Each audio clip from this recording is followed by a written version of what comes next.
there are huge strides being made in Muslim communities across the globe, not just in the West, in even kind of the Middle East and in Asia, where I see Muslim women leaders, I see Muslim women fully engaged in Islamic institutions. I see that, and there are positive kind of experiences all across the globe.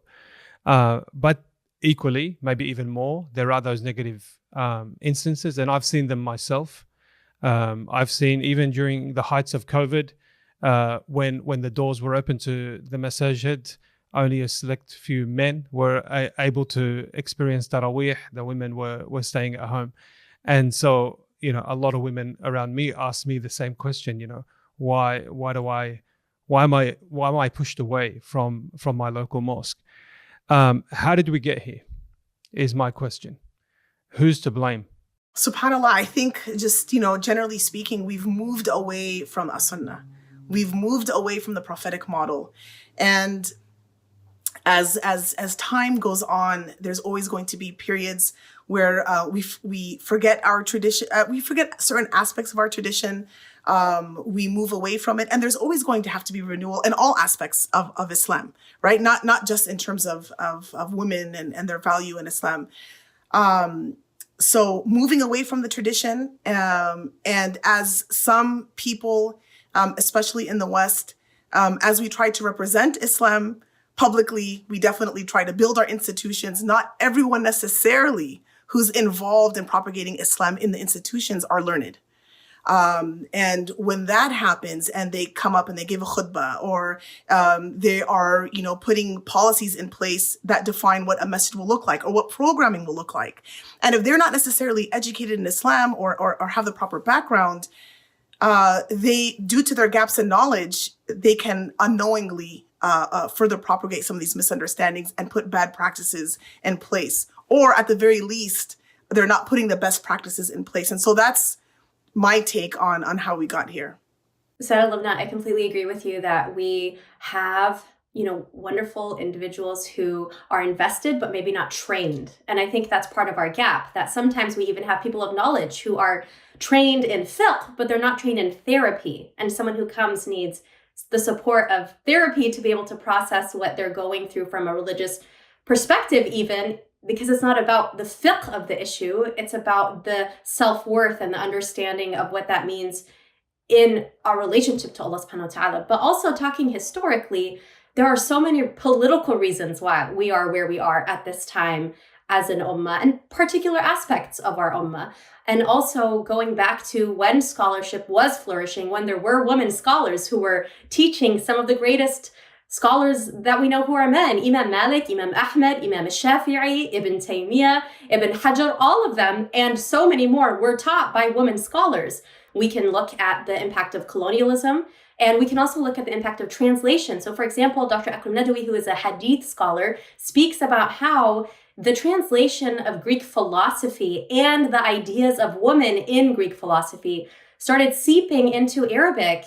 Not seeping into Arabic, was translated into Arabic, and they started seeping into the idea of Islamic scholarship. And so when those scholars who ascribed to this idea of Greek philosophy then became the rulers, and in this concept of Greek philosophy at the time, there was an understanding that women should not be educated. They questioned whether or not women are the same in receiving an education. That impacted the policies that were enacted by the rulers who then took rule. So we as an ummah went from a time in which women were scholars and they were teachers in madaris, that they were teachers of men scholars and students of men scholars. And we went to a time where within less than a generation, women were no longer able to go to school. How is that going to impact the entire ummah's understanding of whether or not a woman can study or whether or not a woman can teach just 1 or 2 generations later? As we notice the political impact of the way that our ummah has made decisions because of what we've taken from other, religious traditions or other cultural traditions, we can start navigating what that actually looks like for our faith. So I'll give you an example. Women often ask me if they're cursed when they get their period in Ramadan, or in Hajj. I was in Hajj, and a woman who was in her maybe in her late 40s, she came to me and she started crying. And she said that she had gotten her period, and the woman in the group told her, "You're in Hajj. What did you do? What did you do that Allah is punishing you?" And she was bawling, just weeping to me, like, what did I do in Hajj that I deserve to get my period as a punishment? And subhanAllah, the fact that this woman saw her period as a punishment, the fact that all these other women saw that her period was a punishment, is not specific to that group of women. I get this question all the time from women all over the world. But within our tradition, there is nowhere in our books of fiqh, there is nowhere in the Quran, there is nowhere in our ahadith that could even indicate that a period would be a punishment or that it would be because of a sin. It's obviously something that's so natural that Allah has blessed women with for the sake of humanity. Yes, there are fiqh rulings that come into place, but with the Prophet ﷺ, saw Aisha radiallahu anha crying when they went for Hajj, and the Prophet ﷺ asked, "Perhaps you got your period?" And she said, "Yes." What did he say, sallallahu alaihi wasallam? He affirmed that this is something that is written for the daughters of Adam. He connected her to a prophet, alayhi salam. And we have a number of narrations like this, where the Prophet ﷺ is in the presence of someone who asks about a period.